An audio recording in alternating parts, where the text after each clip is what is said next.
Hello friends, स्वागत है आप सभी का आपके अपने यूट्यूब चैनल जीके ट्रैक में। तो दोस्तों, आज के इस वीडियो में आपके लिए 30 महत्वपूर्ण क्वेश्चन लेकर आया हूं जो कि आपके आने वाले एग्जाम के लिए महत्वपूर्ण है। तो इसलिए वीडियो को बिना स्किप किए अंत तक पूरा देखते रहिए। और अगर आपने अभी तक हमारे चैनल को सब्सक्राइब नहीं किया है तो प्लीज़ चैनल सब्सक्राइब कर लें, साथ ही उसके साइड में बेल आइकन को जरूर दबा दें ताकि जब भी हम आगे वीडियो अपलोड करें आप हमारे वीडियो सबसे पहले देख सकें। तो चलिए वीडियो शुरू करते हैं। आज का हमारा पहला क्वेश्चन है, ज्ञानपीठ पुरस्कार किस क्षेत्र में दिया जाता है? तो अगर आपको इसका आंसर पता है तो आप अपना आंसर लगा सकते हैं। तो यहाँ पर इसका राइट आंसर ऑप्शन ए हो जाएगा, साहित्य। साहित्य के क्षेत्र में ज्ञानपीठ पुरस्कार प्रतिवर्ष दिया जाता है। आपको ध्यान रखना है कि साहित्य के क्षेत्र में दिए जाने वाला ज्ञानपीठ पुरस्कार सर्वोच्च पुरस्कार है। नेक्स्ट क्वेश्चन देखते हैं, विश्व स्वास्थ्य दिवस कब मनाया जाता है? तो देखिए, ये जो क्वेश्चन है ये भी काफ़ी इंपॉर्टेंट है क्योंकि ये क्वेश्चन भी एग्जाम में कई बार पूछा जा चुका है। तो अगर आपको इसका भी आंसर पता है तो आप अपना आंसर लगा सकते हैं। तो यहाँ पर इसका राइट आंसर ऑप्शन बी हो जाएगा, 7 अप्रैल। 7 अप्रैल को विश्व स्वास्थ्य दिवस मनाया जाता है, तो आपको ध्यान रखना है। और देखिए, मैं आपको बता दूं, मैं जितने भी आपके लिए क्वेश्चन लेकर आता हूँ ये ऑब्जेक्टिव टाइप के, तो आपको इन क्वेश्चन से बहुत हेल्प मिलती होगी क्योंकि अगर आपको किसी क्वेश्चन के बारे में पता है तो आपका रिवाइज हो जाता है। अगर आपको नहीं पता है तो आप इन्हें याद कर सकते हैं। चलिए नेक्स्ट क्वेश्चन देखते हैं। क्वेश्चन नंबर 3 है, सनशाइन विटामिन है। देखिए, ये जो क्वेश्चन है ये काफ़ी आसान क्वेश्चन, आपको पता भी होगा, लेकिन घुमा फिराकर क्वेश्चन इस तरह के पूछे जाते हैं। इस क्वेश्चन में कुछ नहीं है, आपको सिर्फ बताना है कि सनशाइन यानी कि जो सूर्य की चमक, सूर्य की रोशनी से जो हमें विटामिन प्राप्त होता है वो कौन सा होता है। तो अगर आपको भी इसका आंसर पता होगा तो यहाँ पर इसका राइट आंसर ऑप्शन सी हो जाएगा, विटामिन डी। सूर्य से हमें विटामिन डी प्राप्त होता है, तो आपको ध्यान रखना है। नेक्स्ट क्वेश्चन देखते हैं, छिली हुई सब्जियों को धोने से कौन सा विटामिन निकल जाता है? देखिए, ये जो क्वेश्चन है ये रेलवे ग्रुप डी के जो अभी हाल ही में एग्जाम हुए हैं उनमें एक दो बार पूछा गया था कि छिली हुई सब्जियों को धोने से उनमें कौन सा विटामिन नष्ट हो जाता है या निकल जाता है। तो विटामिन सी नष्ट हो जाता है, तो यहाँ पर इसका सही आंसर ऑप्शन बी हो जाएगा, विटामिन सी। और देखिए, विटामिन सी का आपको नाम ध्यान रखना है क्या होता है, स्कर्विक अम्ल विटामिन सी का रासायनिक नाम होता है। और देखिए, अगर आपको सभी विटामिनों के रासायनिक नाम और उनसे होने वाले, उनकी कमी से होने वाले रोग आपको पता करने हैं तो मैं आपके लिए वीडियो बना सकता हूं, तो आप कमेंट में हमें बताइएगा। चलिए नेक्स्ट क्वेश्चन देखते हैं। क्वेश्चन नंबर 5 है, केंचुए में कितनी आंखें होती हैं? तो आप भी इसका आंसर लगा सकते हैं। तो यहाँ पर इसका राइट आंसर ऑप्शन डी हो जाएगा, कोई नेत्र नहीं, यानी कि केंचुए में कोई भी आंख या कोई नेत्र नहीं होता है। तो देखिए, आपको ध्यान रखना है, केंचुए को ही किसान का मित्र कहा जाता है। नेक्स्ट क्वेश्चन देखते हैं, भारत संविधान के किस भाग में मूल कर्तव्य का वर्णन किया गया है? इस क्वेश्चन में बताना है कि भारतीय संविधान के किस भाग में मूल कर्तव्यों का वर्णन किया गया है। तो यहाँ पर इसका सही आंसर ऑप्शन डी हो जाएगा, भाग 4 के कै में मूल कर्तव्यों को जोड़ा गया है। आपको ध्यान रखना है कि जो 42वां संविधान संशोधन किया गया था 1976, उसी के अनुसार मूल कर्तव्य को भारतीय संविधान में जोड़ा गया था भाग 4 के कै में। और आपको ये भी ध्यान रखना है कि वर्तमान में हमारे मूल कर्तव्य कितने हैं, 11 मूल कर्तव्यों की संख्या है, आपको ये भी ध्यान रखना है। चलिए अगला क्वेश्चन देखते हैं। क्वेश्चन नंबर 7 है, संविधान संशोधन का संबंध संविधान के किस भाग से है? इस क्वेश्चन में आप बताना है कि संविधान संशोधन भारतीय संविधान के किस भाग से संबंधित है। तो इसका राइट आंसर ऑप्शन ए हो जाएगा, भाग 20। भाग 20 के अनुसार भारतीय संविधान में संशोधन किया जा सकता है। और देखिए, आपको अगर एग्जाम में पूछा जाए कि किस अनुच्छेद के अंतर्गत संविधान संशोधन किया जाता है तो आपको ध्यान रखना है अनुच्छेद 368 के अनुसार। तो आपको अनुच्छेद भी ध्यान रखना है। तो चलिए नेक्स्ट क्वेश्चन देखते हैं, हैजा रोग किसके कारण होता है? तो आप इसका आंसर लगा सकते हैं अगर आपको पता है तो। इसका राइट आंसर ऑप्शन बी हो जाएगा, जीवाणु, यानी कि जो बैक्टीरिया होते हैं जीवाणु, उन्हीं के कारण से हैजा रोग फैलता है। तो आपको ध्यान रखना है। नेक्स्ट क्वेश्चन देखते हैं, जोजिला दर्रा भारत के किस राज्य में स्थित है? देखिए, ये भी काफी महत्वपूर्ण क्वेश्चन है।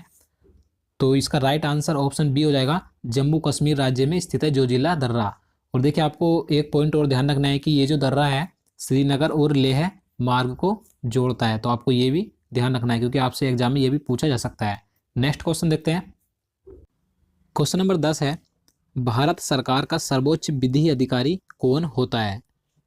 तो यहाँ पर इसका राइट आंसर ऑप्शन सी हो जाएगा, अटॉर्नी जनरल। देखिए, अटॉर्नी जनरल को ही महान्यायवादी बोला जाता है। तो आपको ध्यान रखना है कि भारत सरकार का सर्वोच्च विधि अधिकारी महान्यायवादी यानी कि अटॉर्नी जनरल होता है। और देखिए अगर हम बात करें कि महान्यायवादी की नियुक्ति कौन करता है, तो राष्ट्रपति के द्वारा ही इसकी नियुक्ति की जाती है, तो आपको ये भी ध्यान रखना है। चलिए नेक्स्ट क्वेश्चन देखते हैं। हल्दी घाटी का युद्ध 1576 ईस्वी में किनके बीच हुआ था? तो चार ऑप्शन आपको दिए गए हैं, आप इसका आंसर लगा सकते हैं। तो यहाँ पर इसका राइट आंसर ऑप्शन ए हो जाएगा, अकबर एवं महाराणा प्रताप के बीच हल्दी घाटी का युद्ध 1576 ईस्वी में हुआ था। नेक्स्ट क्वेश्चन देखते हैं। रेबीज के टीके की खोज किसने की थी? देखिए ये क्वेश्चन भी कई बार एग्जाम में पूछा जा चुका है, तो आपको जरूर ध्यान रखना है कि रेबीज के टीके की खोज लुई पास्चर ने की थी। तो यहाँ पर इसका सही आंसर ऑप्शन डी हो जाएगा। अगला क्वेश्चन देखते हैं। क्वेश्चन नंबर 13 है, शरीर में आयरन की कमी से कौन सी बीमारी होती है? यानी कि शरीर में अगर आयरन यानी कि लोहे की कमी हो जाए तो कौन सी बीमारी या कौन सा रोग हो जाता है? तो यहाँ पर इसका सही आंसर ऑप्शन ए हो जाएगा, एनीमिया रोग हो जाता है लोहे की कमी से। आपको ध्यान रखना है कि सबसे ज़्यादा जो लोहा पाया जाता है पालक में पाया जाता है। अगला क्वेश्चन देखते हैं। अलमाटी बांध कृष्णा नदी पर किस राज्य में स्थित है? तो यहाँ पर इसका सही आंसर ऑप्शन सी हो जाएगा, कर्नाटक राज्य में स्थित है अलमाटी बांध। और आपको यह भी ध्यान रखना है कि कौन सी नदी पर है, कृष्णा नदी पर स्थित है। नेक्स्ट क्वेश्चन देखते हैं। सुएज नहर का राष्ट्रीयकरण किस वर्ष किया गया था? तो यहाँ पर इसका सही आंसर ऑप्शन डी हो जाएगा, 1956 ईस्वी में सुएज नहर का राष्ट्रीयकरण किया गया था। आपको ध्यान रखना है कि ये जो सुएज नहर है ये लाल सागर और भूमध्य सागर को आपस में जोड़ती है, और इसकी जो लंबाई है 165 किलोमीटर इसकी लंबाई भी है, तो आपको इसकी लंबाई भी ध्यान रखनी है। अगला क्वेश्चन देखते हैं। क्वेश्चन नंबर 16 है, प्रतिरोध का एसआई मात्रक क्या होता है? देखिए जितने भी एसआई मात्रक होते हैं अधिकतर एग्जाम में पूछे जाते हैं, तो आपको सभी एसआई मात्रक याद कर लेने हैं, यह मैं आपको इनका एक अलग से वीडियो बना दूंगा, आप हमें कमेंट में बताइएगा। तो यहाँ पर प्रतिरोध का एसआई मात्रक पूछा गया है, तो इसका सही आंसर ऑप्शन ही हो जाएगा ओम, यानी कि प्रतिरोध का एसआई मात्रक होता है। अगला क्वेश्चन देखते हैं। मायोपिया का अर्थ होता है, देखिए ये जो मायोपिया है इसका आपको अर्थ बताना है कि इसका अर्थ क्या होता है, किसे बोला जाता है? तो निकट दृष्टि दोष को ही मायोपिया बोला जाता है, तो आपको ध्यान रखना है। और देखिए निकट दृष्टि दोष को दूर करने के लिए किस लेंस का प्रयोग किया जाता है? अवतल लेंस का प्रयोग किया जाता है। और अगर हम बात करें कि दूर दृष्टि दोष को क्या बोला जाता है, तो आपको ध्यान रखना है हाइपरोपिया बोला जाता है दूर दृष्टि दोष को। और इसके निवारण में किस लेंस का प्रयोग किया जाता है? उत्तल लेंस का प्रयोग किया जाता है। चलिए नेक्स्ट क्वेश्चन देखते हैं। महात्मा बुद्ध ने अपना प्रथम धर्म चक्र प्रवर्तन किस स्थान पर दिया था? देखिए इस क्वेश्चन में पूछा गया है कि जो महात्मा बुद्ध यानी कि गौतम बुद्ध थे, उन्होंने अपना प्रथम उपदेश यानी कि धर्म चक्र प्रवर्तन किस स्थान पर दिया था? तो यहाँ पर इसका सही आंसर ऑप्शन बी हो जाएगा, सारनाथ में उन्होंने अपना प्रथम उपदेश दिया था। और आपको ध्यान रखना है कि ये जो प्रथम उपदेश था ये क्या कहलाया था? धर्म चक्र प्रवर्तन कहलाया था। नेक्स्ट क्वेश्चन देखते हैं। क्वेश्चन नंबर 19 है, भारत की सबसे बड़ी बहुउद्देशीय नदी घाटी परियोजना कौन सी है? तो आपको चार ऑप्शन दिए गए हैं, अगर आपको पता है तो आप आंसर लगा सकते हैं। तो यहाँ पर इसका राइट आंसर ऑप्शन बी हो जाएगा, भाखड़ा नागल परियोजना। ये भारत की सबसे बड़ी बहुउद्देशीय नदी घाटी परियोजना है और ये सतलज नदी पर स्थित है। आपको ये भी ध्यान रखना है, हिमाचल प्रदेश में सतलज नदी पर स्थित है। नेक्स्ट क्वेश्चन देखते हैं। क्वेश्चन नंबर 20 है, गोकक जलप्रपात किस जिले में स्थित है? तो ये कर्नाटक राज्य के बेलगाम जिले में स्थित है, तो यहाँ पर इसका सही आंसर ऑप्शन ही हो जाएगा, बेलगाम में। नेक्स्ट क्वेश्चन देखते हैं।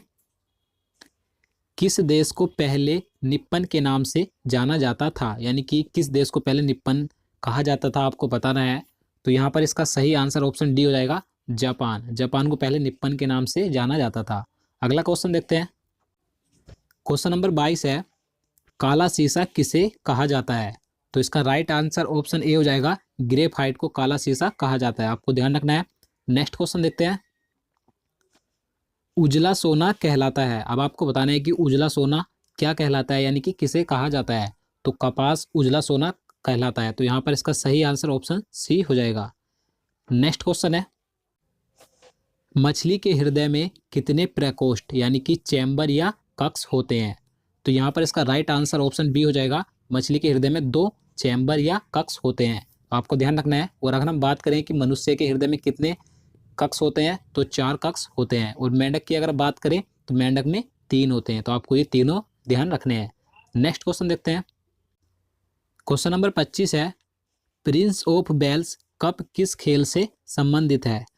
तो यहाँ पर इसका सही आंसर ऑप्शन बी हो जाएगा, गोल्फ से संबंधित है प्रिंस ऑफ वेल्स कप, आपको ध्यान रखना है। अगला क्वेश्चन देखते हैं, भारत की सबसे बड़ी कृत्रिम झील कौन सी है?